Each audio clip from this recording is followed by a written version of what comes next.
আচ্ছা, আমাদের 6 নম্বর চ্যাপ্টারে আমরা কি পড়েছি? উদারনীতিবাদ আর সমাজতন্ত্র, নারীবাদ আর ফ্যাসিবাদ, তাই তো? চারটে আমরা আগের দিন বুঝেছি। আজকে উদারনীতিবাদের একটা বড় নোটস। উদারনীতিবাদ থেকে যদি বড়তে আসুক পাঁচে আসুক, এখান থেকে উদারনীতিবাদের বৈশিষ্ট্য, ঠিক আছে?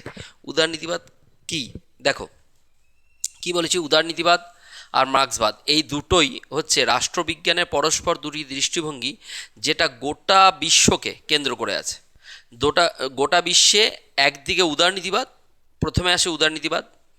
উদারনীতিবাদ কাকে সাপোর্ট করে? পুঁজিবাদকে, ঠিক আছে? ক্যাপিটালিজম। তো আর একদিকে আসে মার্ক্সবাদ, কার্ল মার্ক্সের যে দৃষ্টিভঙ্গি, মার্ক্সিজম। তাহলে মার্ক্সবাদ কাদেরকে সাপোর্ট করে? সমাজতন্ত্র, ঠিক আছে? বুঝতে পেরেছো কি বললাম? তাহলে উদারনীতিবাদ মানেই আমাকে ধরে নিতে হবে যে এটা পুঁজিবাদ। উদারনীতিবাদী যে রাষ্ট্রগুলো আছে তারা কাদেরকে? তারা সব ক্যাপিটালিজম, প্রাইভেট, সব কিছু প্রাইভেট হবে, ঠিক আছে? আর রাষ্ট্রের উপরে কারা থাকবে? ধনী ব্যক্তিরা। এটা হচ্ছে কাদের কথা? উদারনীতিবাদী।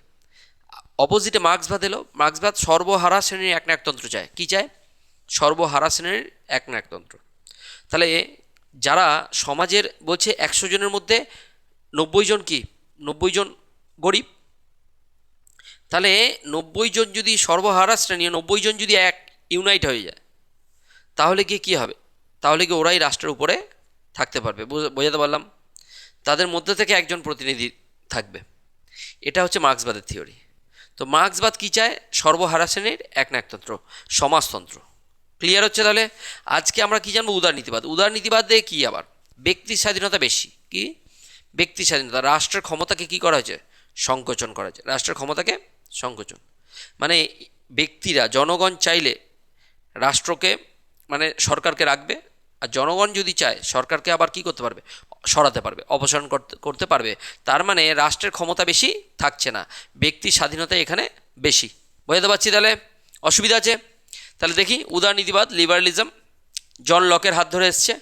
জন Locke, two treatises of government, হ্যাঁ, এই গ্রন্থ থেকে উদারনীতিবাদের উৎপত্তি।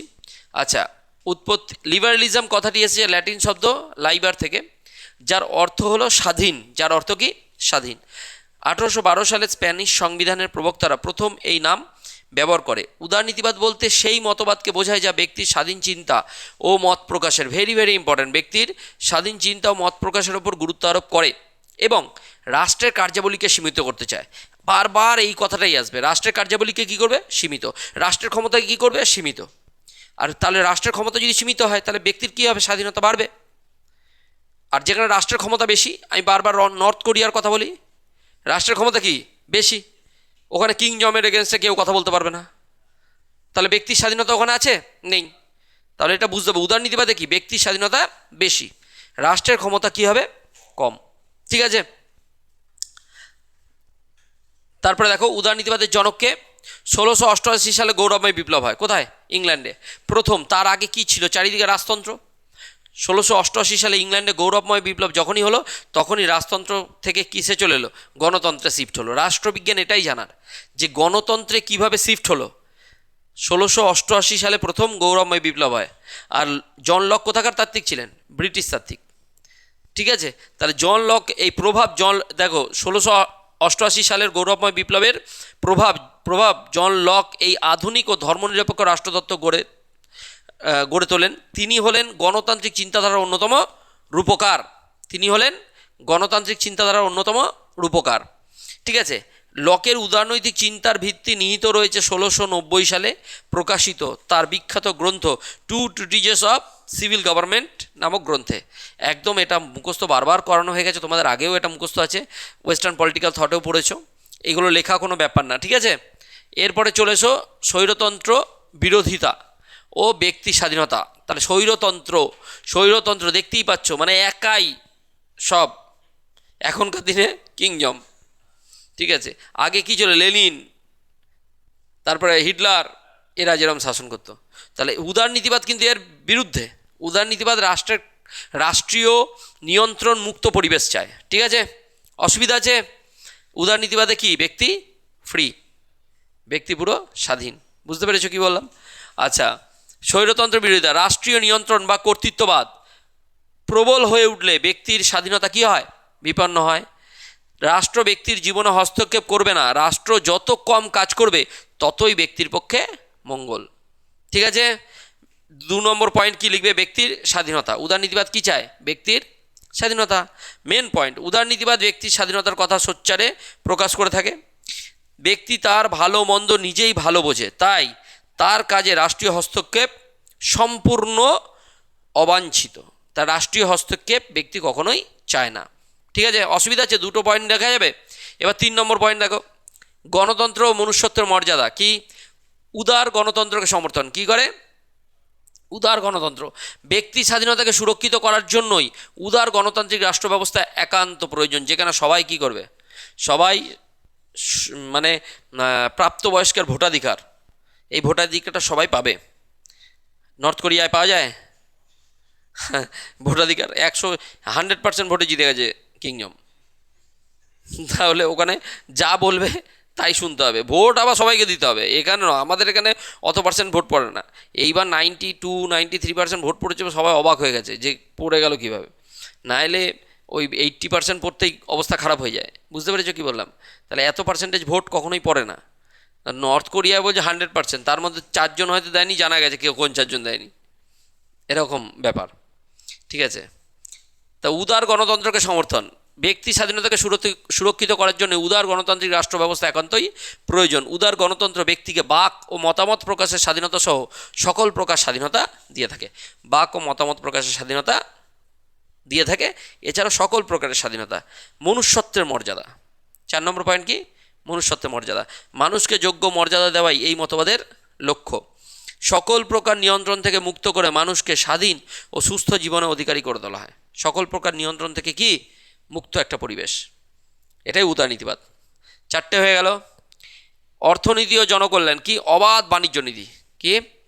অবাধ বাণিজ্য নীতি। সবাই উদারনীতিবাদী যে রাষ্ট্রগুলো আছে, অবাধ বাণিজ্য করো। আমেরিকায় বিজনেসম্যানরা এত ফ্রি পায় স্বাধীনতা, আর আমাদের এখানে ওয়েস্ট বেঙ্গলে এর আগে বিজনেসম্যানরা আসতেই চায় না, বলে তোলাবাজি হবে। কারখানা খুলবো, কারখানা খুললে আগে আমাকে লোকাল কাউন্সিলরকে টাকা দিতে হবে। লোকাল কাউন্সিলরকে টাকা দিল 5 লাখ টাকা, তারপরে বলছে না এবার এমএলএকে টাকা দিতে হবে। তাহলে এমএলএ আবার টাকা পেলো 5 লাখ, তাহলে এমএলএ টাকা 5 লাখ হবে না, ও 10 লাখ চাই।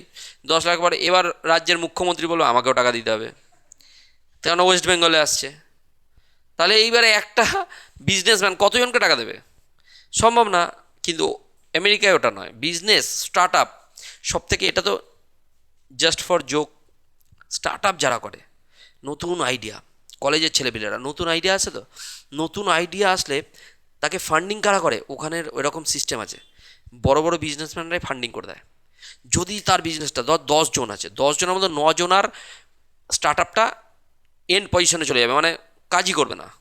কিন্তু 10 জনের মধ্যে একজন হলেই Larry page, Jeff Bezos, Google founder, সব এরা, মার্ক জুকারবার্গ, এরা হয়ে যাবে। তাহলে যে মার্ক জুকারবার্গকে যে প্রথম হেল্প করেছিল, ফান্ডিং করেছিল, সে আজকে কোথায়? বুঝতে পারছি কথাটা কি বললাম? কিন্তু 9 জনের টাকা ডুবে যাবে, 9 জন বিজনেসম্যানের টাকা কিন্তু ডুববে, কিন্তু একজন যে দাঁড়াবে, এটা হচ্ছে আমেরিকায় এই ইনফ্রাস্ট্রাকচার আছে। আর আমাদের এখানে স্টার্ট আপ করতে গেলে ব্যাংকে টাকা চাইতে যাবি, একেই তো কেউ ফান্ডিং করবে না কোনো বিজনেসম্যান, ব্যাংকে টাকা চাইতে, ওরে বাপরে, ও মানে সেই এত ফর্ম ফিল আপ করাবে, এতজনকে আনতে হবে, ওর লোন পেতে পেতে বুড়ো হয়ে যাবে। বুঝতে পেরেছি কথা কি বলে? হ্যাঁ, কারা লোন? বিজনেসম্যানরা, যারা প্রতিষ্ঠিত, তাদেরকে গাদাও লোন দেবে, তারা মেরে ব্যাস বিজয় মালিয়া। বুঝতে পেরেছি কথাটা কি বললাম? এই হচ্ছে এখানে। তো অবাধ বাণিজ্য নীতি কি? বাণিজ্য নীতি উদারনীতিবাদে অবাধ বাণিজ্য নীতি, ব্যক্তি স্বাধীনতার স্বার্থে অবাধ প্রতিযোগিতার নীতিকে সমর্থন করা হয়। ধ্রুপদী অর্থনীতির অবাধ নীতিকে উদারবাদ একান্তভাবে সমর্থন করে। তারপরে কি? সংস্কারকামী জনকল্যাণকর সরকার। জনকল্যাণকর সরকার, সরকারকে থাকতে হলে জনকল্যাণ করতেই হবে। সরকারের বিরোধিতা, ব্রিটেনের শ্যাডো ক্যাবিনেট আছে, শ্যাডো ক্যাবিনেট কী জিনিস? হচ্ছে প্রত্যেকটা মন্ত্রী, কোনো না কোনো মিনিস্টার তো আছে সবই, ধর ফাইন্যান্স মিনিস্টার, তার আন্ডারে একটা শ্যাডো ক্যাবিনেট তৈরি করা আছে, এমন একটা বিরোধী দলের মন্ত্রীকে বসাবে, বিরোধী দলের মন্ত্রীকে রাখা হবে ওর কাজের সমালোচনা করার জন্য। এটা শ্যাডো ক্যাবিনেট। ভাব, আমাদের এখানে শুভেন্দু অধিকারীর কাজের সমালোচনা করার জন্য মমতা ব্যানার্জিকে যদি রাখা হয়, তাহলে বুঝতে পারছিস কথাটা কি বললাম? তো ব্রিটেনে ওরকমভাবে শ্যাডো ক্যাবিনেট তৈরি করা হয় যাতে মন্ত্রীরা করাপ্ট না হতে পারে। ক্লিয়ার হচ্ছে?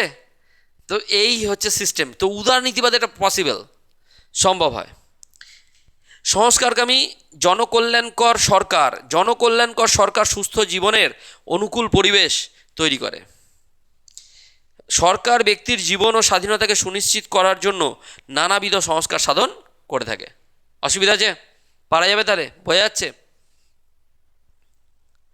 উদারনীতিবাদের ঐতিহাসিক তাৎপর্য। আমরা শেষ পর্যায়ে চলে এসেছি। মূল্যায়ন। উদারনীতিবাদ হলো শিল্প সমৃদ্ধ, 6টা পয়েন্ট লেখা যাবে তো? উদারনীতিবাদ হলো শিল্প সমৃদ্ধ আধুনিক উদার, এই যে শিল্প সমৃদ্ধ উদারনীতিবাদ, গণতান্ত্রিক রাষ্ট্র ব্যবস্থার উপযোগী চিন্তা ও দর্শন। এটি সকল প্রকার রাষ্ট্রীয় কর্তৃত্ববাদের সংকোচন ঘটিয়ে ব্যক্তিত্ব বিকাশের অনুকূল পরিবেশ গড়ে তুলতে চায়। লেখা যাবে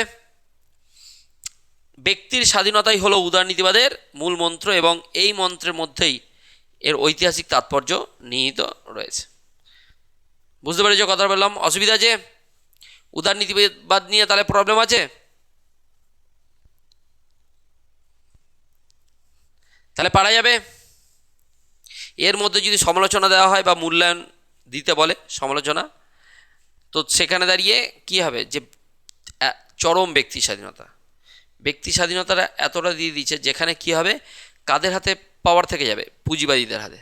আর সেখানে সর্বহারা শ্রেণী যারা আছে তারা সবসময় শোষিত হতে থাকবে। বুঝতে পেরেছো কথাটা কি বললাম? কেননা যার কাছে যত বেশি টাকা থাকবে সে তত মনোপলি শুরু করবে। এরকমভাবে সমালোচনা করাই যায়। ক্লিয়ার হচ্ছে? অসুবিধা আছে? তাহলে পারা যাবে? উদারনীতিবাদ নিয়ে কোনো প্রবলেম নেই। তাই হোক।